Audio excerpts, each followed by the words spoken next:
Thank you for joining us today. Welcome everyone for joining us this evening for In Conversation with Mark Baugh-Sasaki and Marci Kwon.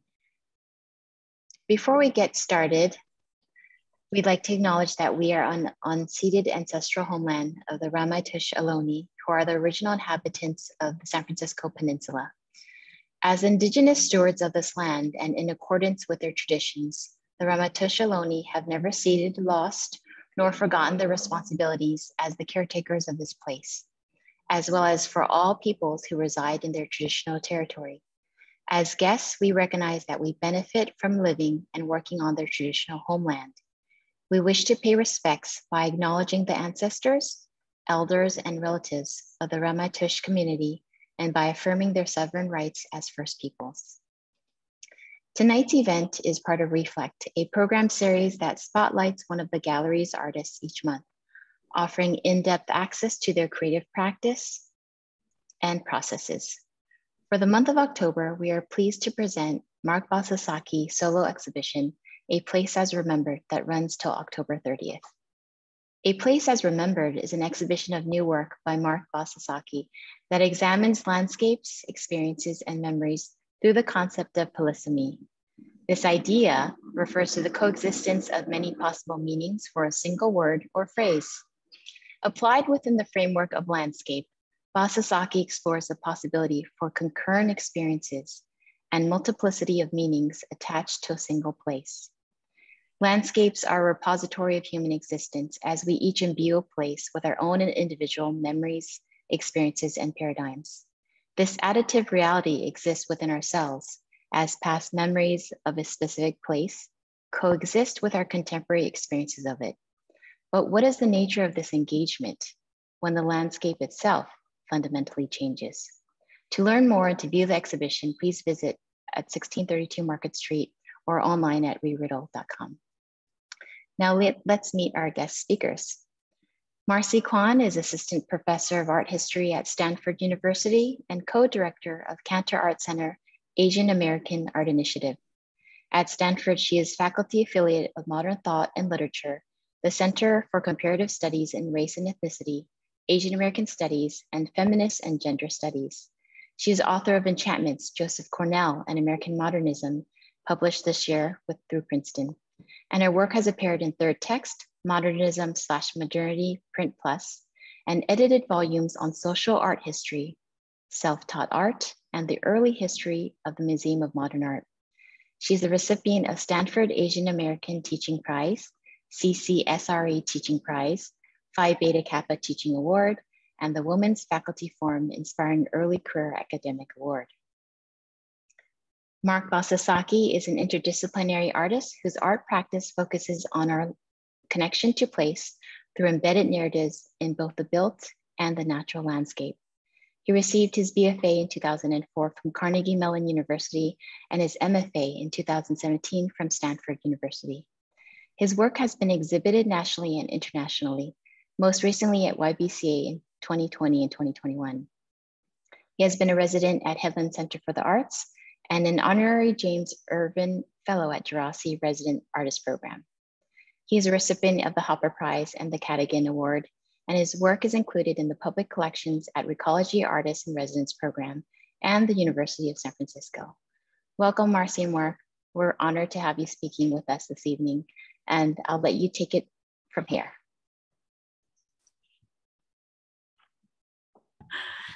Thank you, Candace, for that generous introduction and for the opportunity to speak here today with Mark. I'm a huge admirer of everything that re.riddle does, your kind of flexibility, your creativity, and your commitments, especially to artists of color.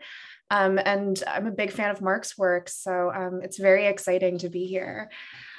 So just to begin, Mark, if it's okay, I thought we could just jump in and start looking at objects. How does that sound? That sounds great. Yeah, thank you again.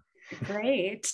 So this is the kind of work that's installed in the center of the gallery when you walk in, Relative Mass from 2021.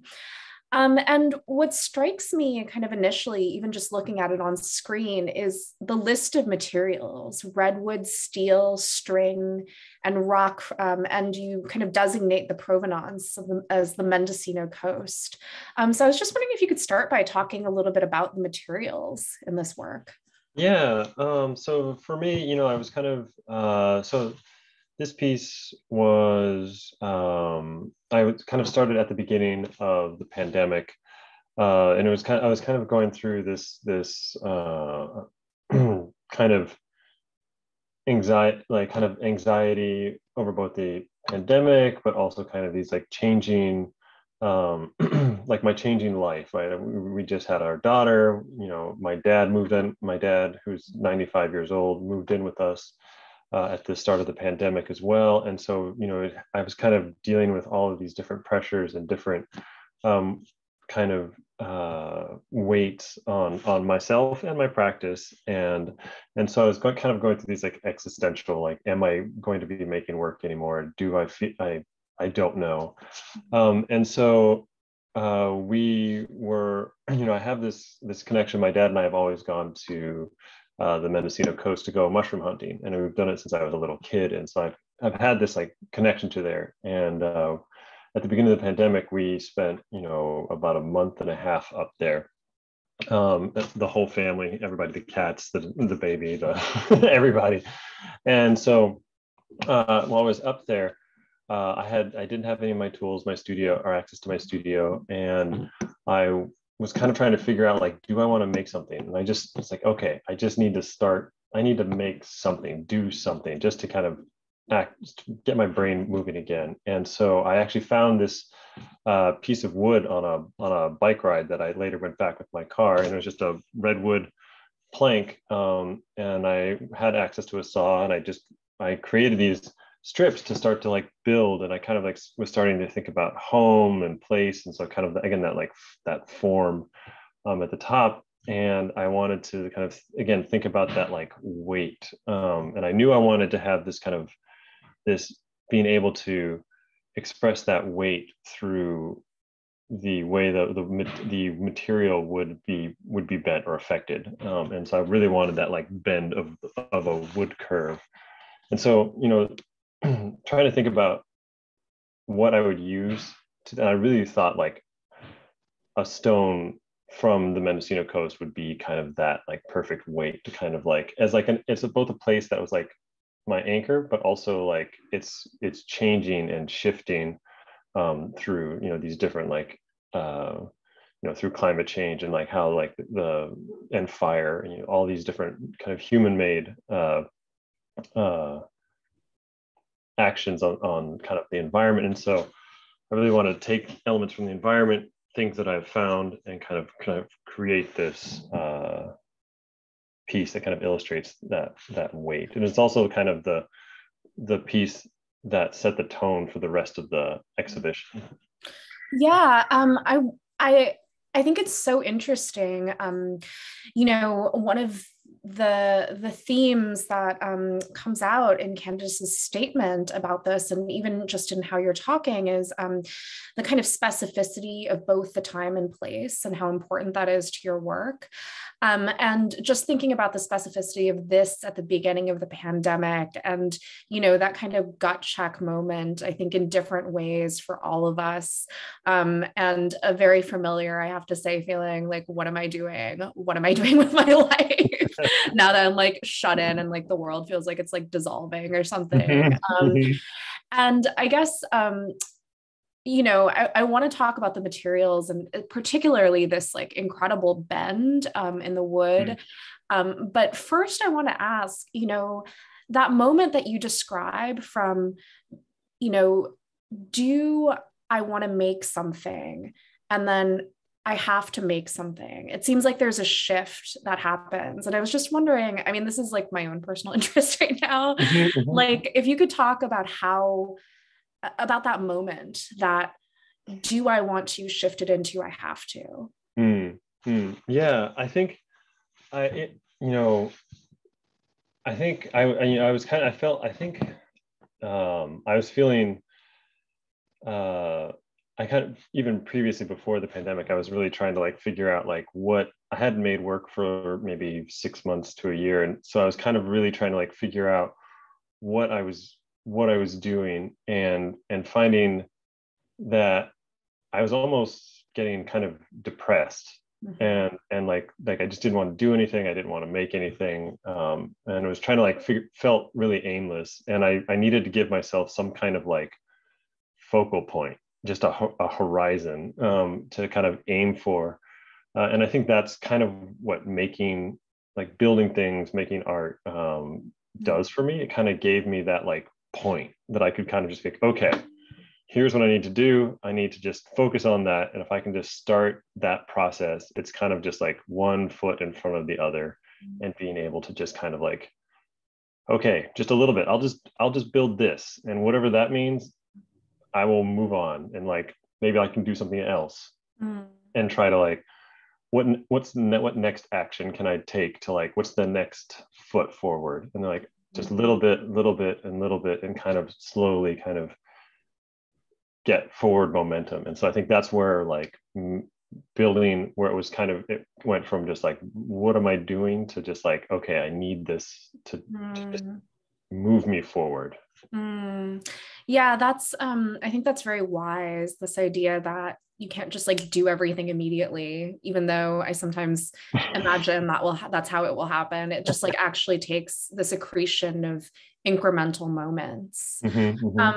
And then speaking of which, like I said, I'm just so struck by this kind of curve through the center of the structure with the stone. Is the stone actually pulling it down, or was the wood bent before, or like how did you achieve that effect? And okay. So like with the wood, actually it's a straight piece, and it is, the weight of the rock is pulling it. So I didn't didn't steam bend it or anything like that. But one of the, it took me a little bit to kind of figure out how I wanted to or to, well, really to keep it from breaking was the big part, and how to keep it from changing to the point, because it's very affected by humidity, and it's like kind of finding the balance between the tension in the wood, the structure, like the strength of the wood and the weight of the rock, and it takes days to settle. And so I was trying to figure out, like I'd put one piece in, I'd wait like 4 or 5 days, and see it would drop, maybe 5 inches. And so, okay, moving on, try a different one, cut it shorter. And so I kind of did these, varying different kind of testings to see, but it's all just, one of the great things was to kind of watch the wood do what it wanted to do and find that equilibrium. And I think that I think was kind of really, it's like it was a wonderful process to kind of watch and to be kind of cognizant of, because it was like, is it going to just snap someday? And I was like, I don't think it will. And I think it just, and one of the things that was really kind of wonderful also was that I wanted it to bend along that flat section, but because of the way the wood and the grain was, it actually wanted to bend along the 45-degree or the 90-degree angle. And so I had to kind of like work, instead of just like imposing what I wanted it to happen and how am I going to make that happen, I was able to kind of like work with that aspect of the material and let it happen. That's super interesting, actually, in terms of like just your relationship with the material in a physical way. And I think that speaks to a lot of, on a more macro sense, a lot of the themes of the show in terms of like relationships and how, we make a place in relation to it. So this work is actually installed between 2 photographs, I believe, or 2 photographic works. And I was wondering if you could advance to the next slide so we could talk a bit about these. Strikingly familiar, but also like, the surface of Mars. Yeah, so these 2 photographs, so that the previous piece sits in the middle of the gallery. Actually, you can kind of see there in the back of Candace's video, but on either side are the 2 photographs. And so they were photographed on kind of that day of red that was here in the Bay Area, last year. And for me, I was at the time I was still getting up early because I was taking care of Ren in the early morning, and I got up, and the sky was a completely different color, and it never really moved beyond like 6 o'clock in the morning for the rest of the day. And so I actually went out and photographed kind of early in the morning, and I was really like drawn to, obviously a lot of us were drawn to that like horrible color.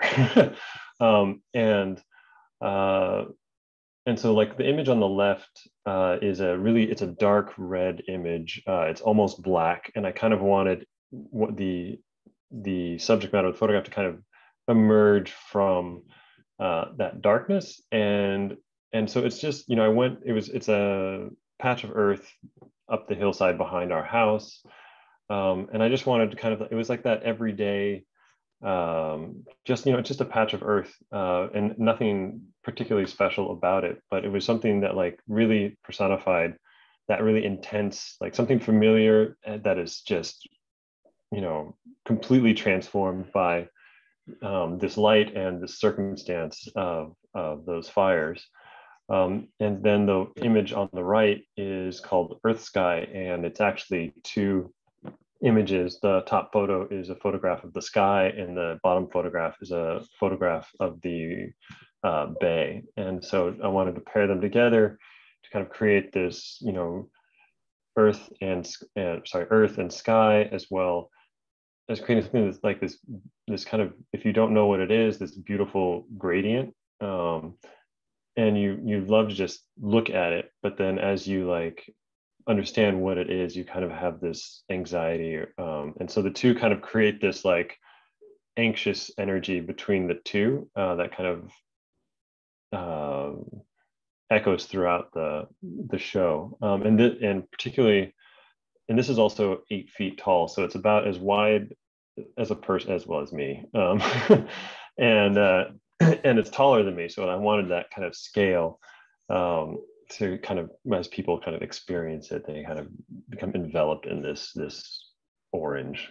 Yeah, I really like how you're talking about anxiety as something almost atmospheric.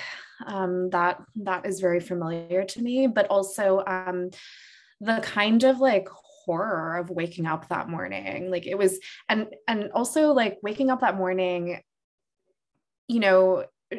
after a stretch of time in which like one day feels exactly the same as another, and they all just kind of like bleed into each other, and all of a sudden there's this like moment that punctuates everything that like almost seems to like give shape to the shapelessness around it. Yeah, I guess what I'm also really struck by is that the focus on the ground or the bay, as opposed to, we saw so many pictures of the sun or, the atmosphere, like and I know landscape is an important question for you. And so I'm just thinking about like what the land does here in relation to this kind of intense atmosphere. I think for me, right, like since particularly everything in the show, right, are all of these several sites that are kind of instrumental for me, or like places, anchors, or like places of like where I've grown up, or like are formative to me, or like my familial relationships. And so there's this like really intense space. And so this one was, this is the Bay Area where I grew up in San Francisco. And so, it's something I associate this, this place with particularly the bay, and being able to see the sky and the water as kind of, and the earth as kind of this again, this kind of warm or welcoming, or like I can sit and I can look at the bay, I can look at the ocean, and I can kind of be in a kind of serene place. Like it doesn't feel, I don't feel encroached upon. I don't feel like I'm constant. I can have my own space. But here it felt like all of a sudden, and in all of these spaces, right, like that outside pressures are all of a sudden kind of like closing in around kind of myself and not having any safe space. Like it felt like there was, no matter where I went or what I wanted to do or where I wanted to be, there was always this kind of pressure. And it, again, like you were saying, kind of that atmospheric pressure that like it's always kind of over you, and trying to like, and there's no way, like you can't go anywhere to get rid of, to change it. Yeah. Yeah, I think like these pictures like really somehow like capture that kind of claustrophobia. Can we go to the next slide, please? So, you talked about each of these works as almost like an anchor to a specific place. I was wondering if you could talk about the place that this work kind of ties us to. Yeah, so this piece, it's called Reconstructive Memory. In this place, the materials in the rocks particularly are from an area called the McCollum Wilderness, which is right around South Lake Tahoe, a little bit south of South Lake Tahoe, and which we've been going to this area, my dad and I, since I was very little, and my dad before I was born, since the 50s, and so. There's this connection to this kind of place, and we go every year at the same time of year, and so it's kind of ritualistic kind of return to the space. And in mid-July, the tamarack fire burned through that area, and so which completely changed the landscape, and particularly it burned through the place that we go to, and so. For me, it was kind of very like, it kind of really brought into focus like what are my my memories of this place, what it was, my perception of what it was, and maybe what it should be when I think about like it in the future, and kind of the present, where like the present was the fire, and then the future, trying to reconcile with like, it doesn't have to go back, it won't go back to what it was.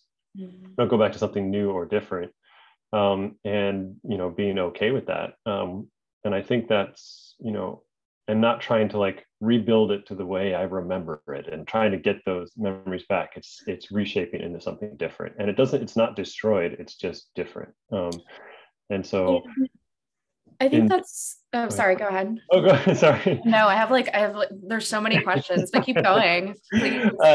Yeah, so it's, and so like the idea of like, I'm using like the burned stump. I'm also using kind of like assembling the rocks, and that like the assembly of the rocks are kind of thinking about like, the futility of like trying to like take asserting my own like control over these kind of elements of the landscape, and trying to rebuild that memory and like what it was, and it will never be that, and so I'm okay with that, but this is kind of that like futile attempt at like reconstructing.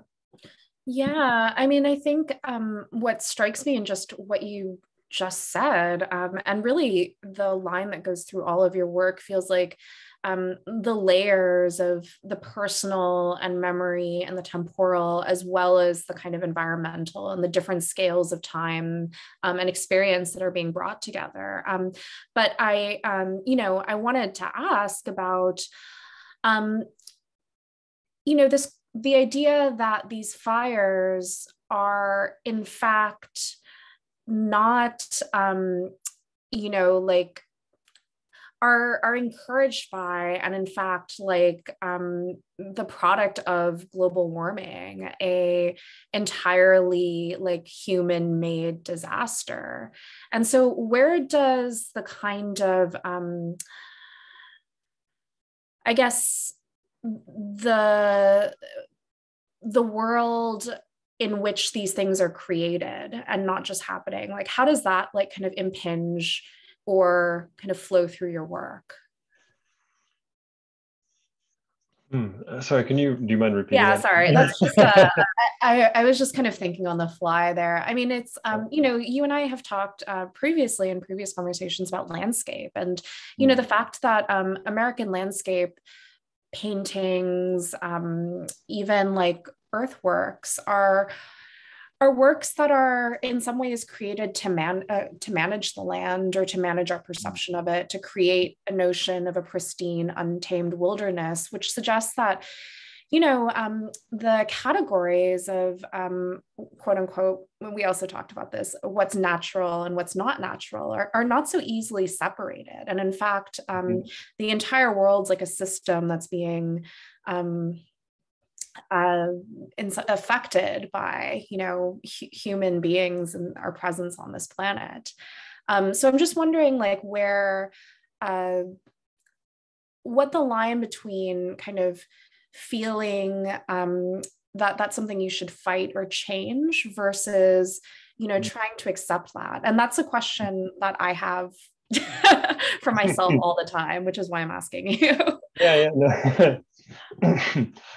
Yeah, I think, in my work, for me, I'm really interested in connecting kind of, not necessarily, I think my work doesn't necessarily like fix something, or it doesn't necessarily tell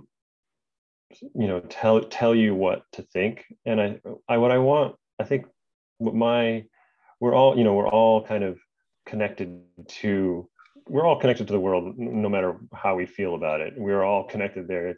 We live on it.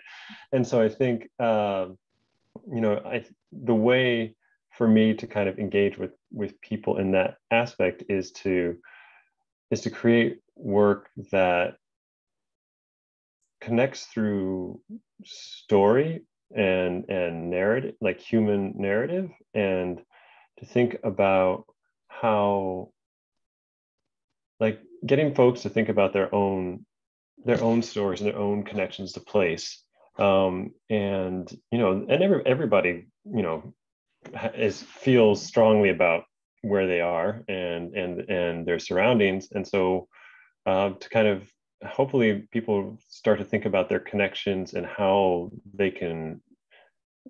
what their actions shape their surroundings.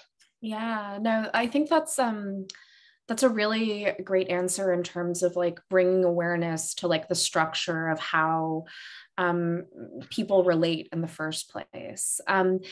And the other, I guess the last question, it's already almost 6:30. I said we'd open up questions around this time, but I have one more question. And that has to do with, I know in past work you've dealt with issues of internment. As you know, I co-direct the Asian American Art Initiative at Stanford, and the question I get 9 times out of 10 when people hear about this is like, what is Asian American art? What do you mean by Asian American? And I'm like, great question. I'm not interested in defining it. And I think the more we try to circumscribe it, the more kind of shut down it is, whereas opposed to, I think that in the work of the artists, what I see is a kind of opening up a multiplicity, a way in which people are both aware of certain conditions in which the world kind of tries to circumscribe them, and also like exceed them inevitably. And I was just wondering if you could talk about that aspect in relation to this work and your process as well. Yeah.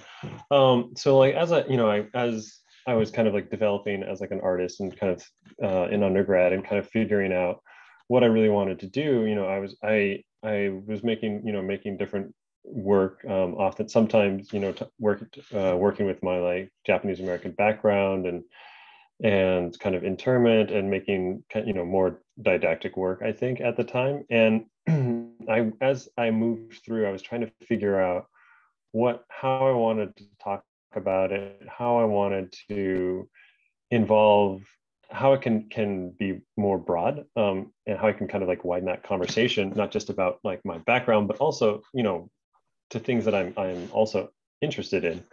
And so I was taking a long look, and I started to gravitate towards like how materials were handled, relationships to the landscape as well, and thinking about how particularly like the Shinto religion and relates to kind of place and objects in kind of what quote unquote the natural landscape. And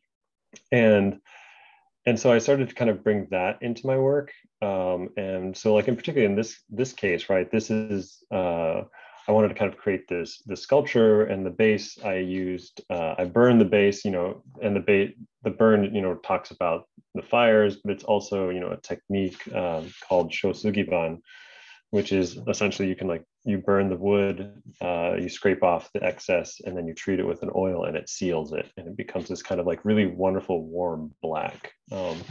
And so that's kind of, I mean, that's kind of where I kind of start to bring those conversations in around my work.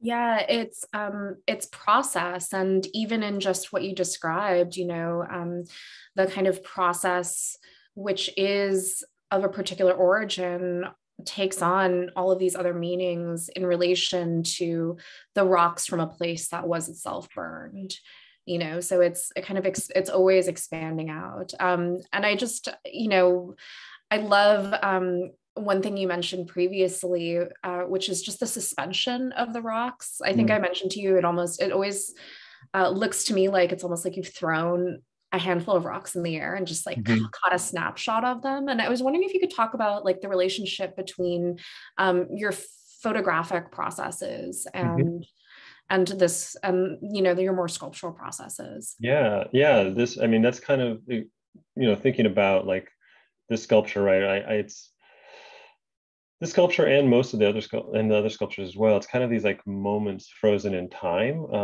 or like when they're kind of thought of as kinetic, but they're not moving, but they're actually moving in completely opposite directions at the exact same force, with the exact same force. And so I think that was, you know, that's all kind of part of like when I photograph, right? Like I think I capture an image, I captured that moment in time, and so that's kind of really what I wanted to kind of in this sculpture, right? It's like this is that moment where I'm trying to like, I'm either trying to rebuild it, it's trying to rebuild itself. Like it's kind of that middle ground, and so that's kind of where my photography is really, my photographic background is really kind of part of that aspect. That's so great. So I want to now open it up to any questions that anyone might have in the chat. I think Candace is going to help us field them. Thank you. Oh, hi, Kamran. It says, hi, Mark, a fellow re.riddle artist here. I'm intrigued by your work and use of material. Curious how you decide when to manipulate, modify a material versus when to preserve it or leave it unaltered. Great question.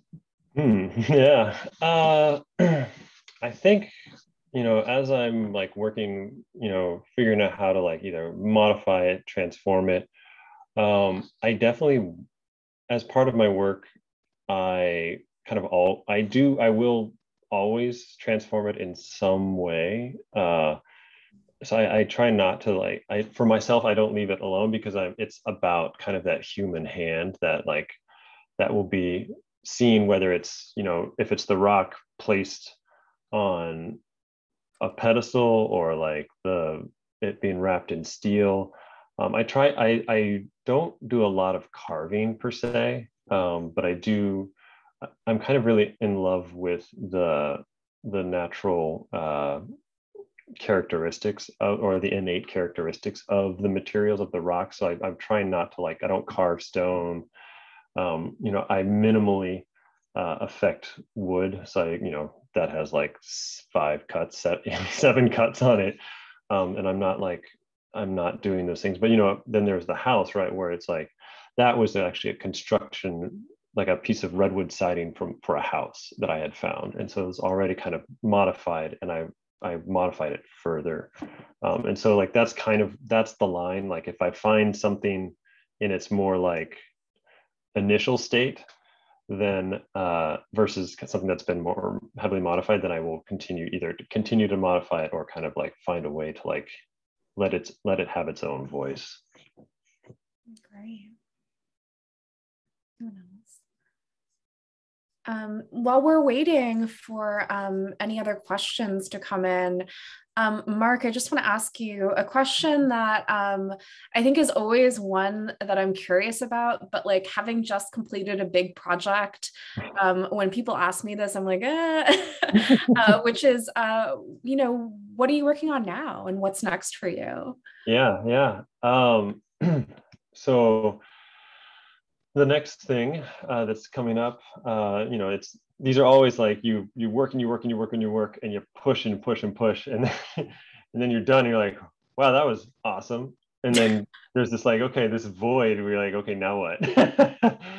And one of the really wonderful things is that in a week and a half, I will also be participating in a event for an open event for CMAC. And excuse me, and I'll be doing an installation in front of the Chinese Historical Society in Chinatown, and I will be building off of the architecture, which is really exciting. And Awesome. it will only be up for an evening, but it'll be fun because it's going to be like almost like a drawing where I have the materials and I have the space but I'll have to kind of set up as I build it. And I'm really excited about that part. And it's all through like non-destructive ways and easily repositionable, and it runs off of a battery. So it's like it doesn't even need power. And so it'll be kind of this kind of wonderful, hopefully kind of just like, drawing in three-dimensional space. Awesome. Wait, so the Chinese Historical Society, that's the old YWCA building? I think so. Yeah. Like old brick building. Yeah. That has like a really interesting architectural history. So I'm really curious to see what you do. Cool. I hope that you can also try to make it, Marci. And on that note too, I'd love to hear what you have in store for the future. What forthcoming projects do you have that you like to thanks. Share? Good question. Well, actually, that's a great transition in that I'm actually working on a book, as I think you know, Candace, about the history of artists living and working in San Francisco Chinatown. And part of it is their relationship to the architecture and the architectural history. And so, yeah, Mark. Cool. so that's why I know about that building. I'm like, oh yeah. And Candace has been incredibly generous in sharing her knowledge as well. But yeah, so I'm doing that, and we have really exciting things in store for the Asian American Art Initiative, where we've, along with my co-director Lisa Alexander, we've collected close to 200 works now, historical and contemporary, and the kind of public exhibition will be in fall 2022.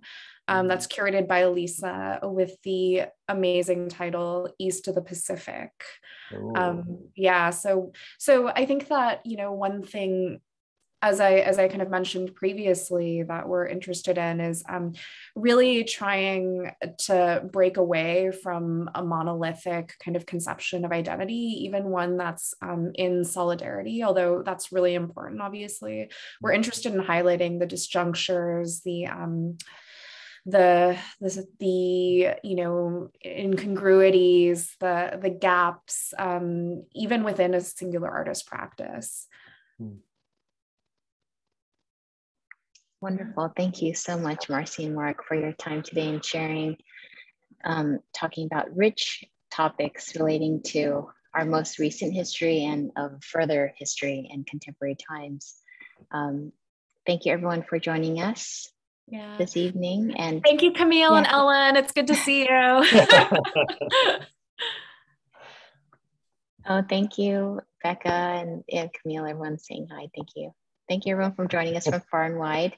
We'll have this talk recorded and posted on YouTube in a little bit.